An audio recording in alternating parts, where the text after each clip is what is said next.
பறவை காய்ச்சல் என்பது இப்போ ஒன்றிய அரசு கூட எல்லா மாநில அரசுகளுக்கும் WHO கோழி இறைச்சியை உண்பவர்கள்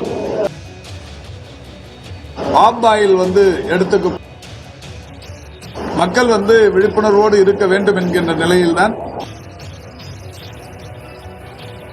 உலகம் முழுவதும் இருதய நோய் பாதிப்புகள் என்பது அதிகரித்து வருகிறது. இது குறித்து கடந்த 2 ஆண்டுகளுக்கு முன்னாலேயே WHO, ICMR போன்ற சுகாதார நிறுவனங்கள் பொதுமக்களுக்கு எச்சரிக்கை விடுத்த வண்ணம் இருக்கிறார்கள். கொரோனா பேரிடருக்கு பிறகு மிகப்பெரிய அளவிலான பாதிப்பை உலகம் சந்தித்து வருகிற நிலையில் அதற்கான முன்னெச்சரிக்கை நடவடிக்கைகளை தொடர்ந்து தமிழ்நாடு அரசு, மாண்புமிகு தமிழ்நாட்டின் முதலமைச்சர்கள் மிக சிறப்பாக எடுத்து வருகிறார்கள். அந்த வகையில் தமிழ்நாட்டில் இருதய நோய் சிகிச்சைக்குரிய பிரிவுகளை, அதனுடைய கட்டமைப்புகளை மேம்படுத்துவது என்கின்ற வகையில் பல்வேறு நடவடிக்கைகள் எடுக்கப்பட்டு வருகிறது. இந்த அரசு பொறுப்பேற்றதற்கு பிறகு மாண்புமிகு தமிழ்நாட்டின் முதலமைச்சருடைய வழிகாட்டுதலோடு கிண்டியில் கட்டப்பட்டிருக்கிற கலைஞர் நூற்றாண்டு உயர் சிறப்பு மருத்துவமனையில் 2 கேத்தலாப்புகள், அதாவது 2 இருதய வடிகுழாய் ஆய்வகங்கள், கார்டியாக் கேத்தலாப் என்று சொல்லக்கூடிய 2 கேத்தலாப்புகள் கலைஞர் மருத்துவமனையில் பயன்பாட்டிற்கு கொண்டு வரப்பட்டிருக்கிறது. அதேபோல் மதுரை அரசு ராஜாஜி மருத்துவமனையில் 2 கேத்தலாப் அமைக்கப்பட்டிருக்கிறது. சென்னை பெரியார் நகர் அரசு புறநகர் மருத்துவமனையில் கொளத்தூர் சட்டமன்ற தொகுதியில் ஒரு கேத்தலாப் அமைக்கப்பட்டிருக்கிறது. சேலம் அரசு மோகன் குமாரமங்கலம் மருத்துவக் கல்லூரி மருத்துவமனையில் புதிதாக ஒரு கேத்தலாப் அமைக்கப்பட்டது. அந்த வகையில் இன்றைக்கு 7வது புதிய கேத்தலாப் ஒன்று ஓமந்தூரார் பன்னோக்கு உயர் சிறப்பு மருத்துவமனையில் மக்களின் பயன்பாட்டிற்கு கொண்டு வரப்பட்டிருக்கிறது.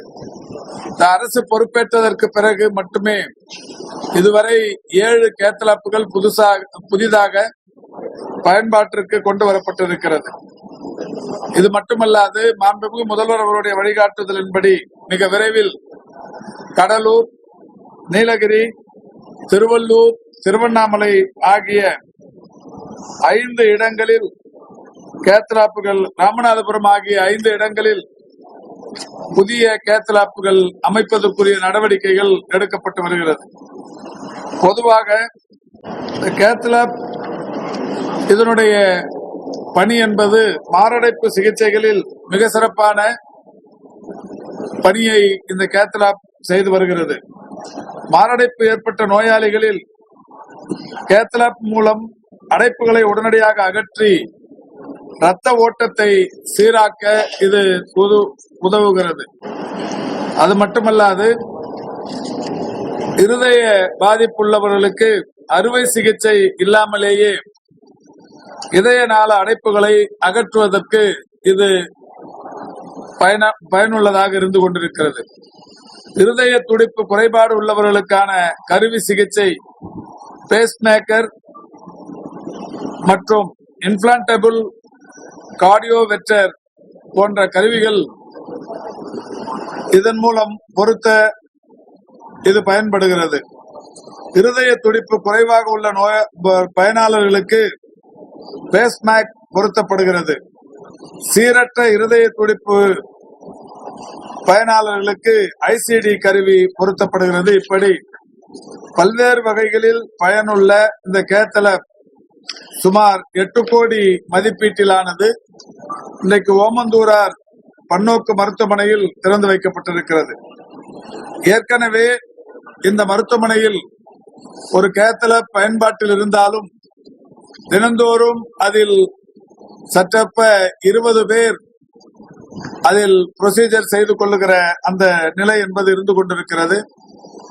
இந்த மருத்துவமனையில் ஒவ்வொரு நாளுமே 600க்கும் மேற்பட்டவர்கள் இருதய பாதிப்பு என்கின்ற வகையில் இங்கே சிகிச்சை பெற்று வருகிறார்கள். ஒவ்வொரு நாளும் 600க்கும் மேற்பட்டவர்கள் வருகின்ற இந்த காரணத்தினால் இங்கே கூடுதலான கேத்தலப் வசதி வேண்டும் என்கின்ற கோரிக்கை மருத்துவ நிர்வாகத்தின் சார்பில் விடுக்கப்பட்டது. கோரிக்கை ஏற்று மாண்புமிகு தமிழ்நாட்டின் முதலமைச்சர் அவர்கள் இன்றைக்கு சுமார் 8 கோடி மதிப்பீட்டிலான கேத்தலப்பை பயன்பாட்டிற்கு கொண்டு வந்திருக்கிறார்கள்.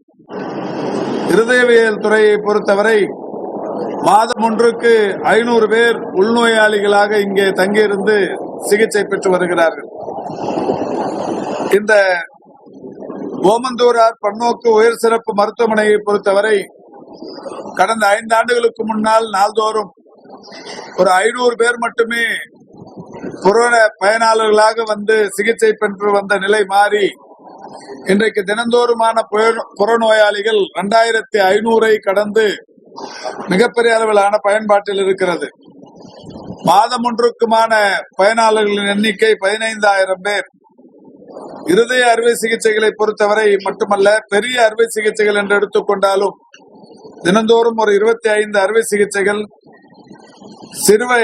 சிறிய அறுவை சிகிச்சைகள் என்று ஒரு 15, முழு உடற் பரிசோதனைகள் என்று தினந்தோறும் ஒரு 55 என்று பல்வேறு வகைகளில் இந்த ஓமந்தூரார் பன்னோக்கு அரசு மருத்துவமனை சேவையாற்றி வருகின்றது. இந்த மருத்துவமனையில் மாண்புமிகு தமிழ்நாட்டின் முதலமைச்சர் அவர்கள் இந்தியாவில் வேறு எந்த மாநில அரசு மருத்துவமனையிலும் இல்லாத ரோபோட்டிக் அறுவை சிகிச்சை மையம் ஒன்றை 34 கோடியே 60 லட்சம் மதிப்பீட்டில் திறந்து வைத்தார்கள். அதுவும் இங்கே மிக சிறப்பான வகையில் பயன்பாட்டில் இருந்து கொண்டிருக்கிறது. பல்வேறு வகைகளிலான சிறப்பு மருத்துவங்கள் இந்த மருத்துவமனையில் செய்து கொண்டிருக்கின்ற காரணத்தினால் தினந்தோறுமான பயனாளர்களின் எண்ணிக்கை இந்த மருத்துவமனையில் அதிகரித்து வருகிறது.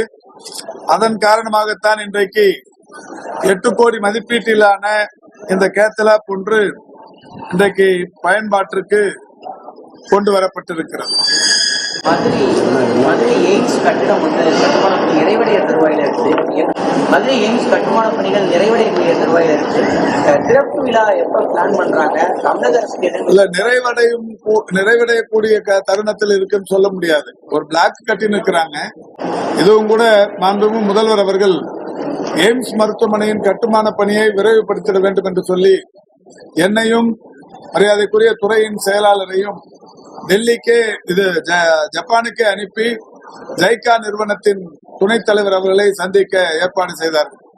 நாங்கள் போனது மட்டுமல்ல, டெல்லியில் இருக்கிற எய்ம்ஸ் அதிகாரியையும் அழைத்து சென்றோம். எய்ம்ஸுக்காக இந்த மதுரைக்காக போட்டிருந்த ஒரு கோஆர்டினேட்டர், அந்த அலுவலரையும் அழைத்து சென்று ஜைகா நிர்வாகத்திடம், ஜப்பான் பன்னாட்டு கூட்டுறவு முகமையிடத்தில் தான் இதற்காக கடனை ஒன்றிய அரசு கேட்டிருந்தது. அந்த கடன் அவர்கள் நீண்ட நாட்களாக விடுவிக்கப்படாமல் இருந்த நிலையில் மாண்புமிகு தமிழ்நாட்டின் முதலமைச்சர்கள் நேரடியாக ஜப்பானுக்கே சென்று அந்த கடன் விடுவிக்க வேண்டிய அவசியத்தை வலியுறுத்தி சொன்னார்கள்.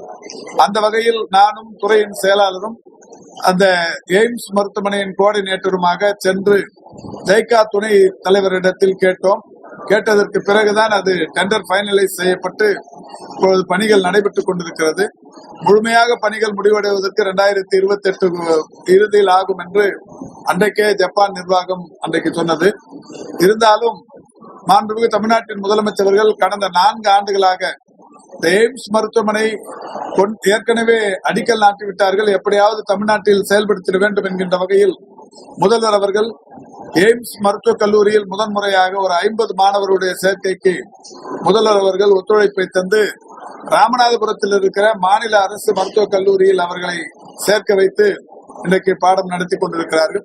ஒவ்வொரு ஆண்டும் 50 மாணவர்கள் என்கின்ற வகையில் கடந்த 4 ஆண்டுகளாக அந்த மாணவர்கள் நம்முடைய மாநில அரசு மருத்துவக் கல்லூரியில் தான் படித்துக் கொண்டிருக்கிறார்கள். எய்ம்ஸ் மருத்துவக் கல்லூரியை பார்க்காமலேயே மருத்துவக் கல்லூரி படிப்பை முடித்து வெளியில் செல்பவர்களாக ஒரு பேட்ச் அடுத்த ஆண்டு வெளியில் போக இருக்கிறது. இதுதான் எய்ம்ஸ் உடைய இன்றைய நிலை.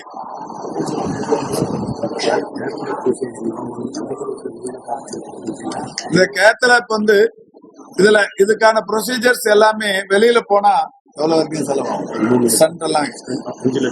5 லட்சம் ரூபாய் ஸ்டண்ட் வைக்கிறதுக்கும் இந்த ப்ரொசீஜர்ஸ்க்கு வந்து 2-3 லட்சம் ரூபாயில தொடங்கி 5 லட்சம் ரூபாய் வரைக்கும் செலவாகும். மாண்புமிகு முதல்வர் அவருடைய வழிகாட்டுதலோடு இந்த எல்லா ப்ரொசீஜர்ஸுமே முதலமைச்சர் காப்பீட்டு திட்டத்தில் விலையில்லாமல் இன்றைக்கு செய்யப்பட்டு வருகிறது. அந்த வகையில் தான் இன்றைக்கு ஓமந்தூரார் பன்னோக்கு மருத்துவமனையில் தினந்தோறுமான புறப்பயனாளர்களாக இருதய சிகிச்சை பிரிவுக்கு மட்டுமே 600 பேர் வருகிறார்கள் என்பது ஒரு மகிழ்ச்சியான விஷயம். அந்த அளவுக்கு இன்றைக்கு அரசு மருத்துவ சேவையை மக்கள் முழுமையாக ஏற்றுக்கொள்ள தொடங்கி மிகப்பெரிய அளவில் வந்து பயன்பெற்றுக் கொண்டிருக்கிறார்கள். இதனால்தான் பயன்பாடு அதிகமாக இருக்கிற காரணத்தினால்தான் கூடுதலாக இன்னொரு கேத்லாப் நிறுவ மாண்புமிகு முதல்வர் அவர்கள் உத்தரவிட்டு அது இன்றைக்கு மக்களின் பயன்பாட்டுக்கு கொண்டு வரப்பட்டது. கடந்த சில நாட்களுக்கு முன்பு அடையாறுல காகங்கள் கொண்டு பறவை காய்ச்சல் மனிதர்களுக்கு தொடர்ச்சியா பரவல் இல்லை அப்படின்றத சுகாதார பணிகள் செய்தாங்க. இப்ப என்ன சூழல்ல இருக்குது, கண்காணிப்பு பணிகள் எப்படி? பறவை காய்ச்சல் என்பது இப்ப ஒன்றிய அரசு கூட எல்லா மாநில அரசுகளுக்கும் WHO அந்த அவங்க மக்கள் நல்வாழ்வுத்துறையிலிருந்து நோட்டீஸ் அனுப்பியிருந்தாங்க. இது எல்லா மாநிலத்திலும் இருக்குங்கிற மாதிரி தான் சொல்லியிருந்தாங்க.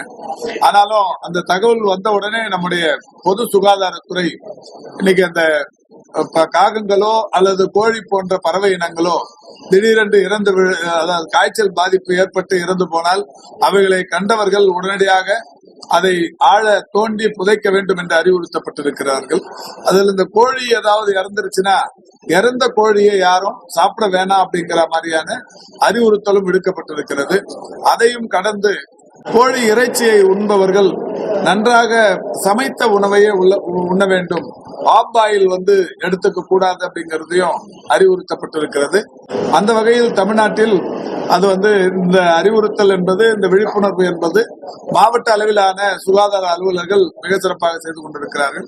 இந்த நிலையில் நேற்றைக்கு தலைமைச் செயலாளர் கூட அனைத்து அலுவலர்களுடனான ஒரு கூட்டத்தை நடத்தி இதில் ஏற்பட்டிருக்கிற முன்னேற்றம் குறித்து ஆய்வு செய்திருக்கிறார்.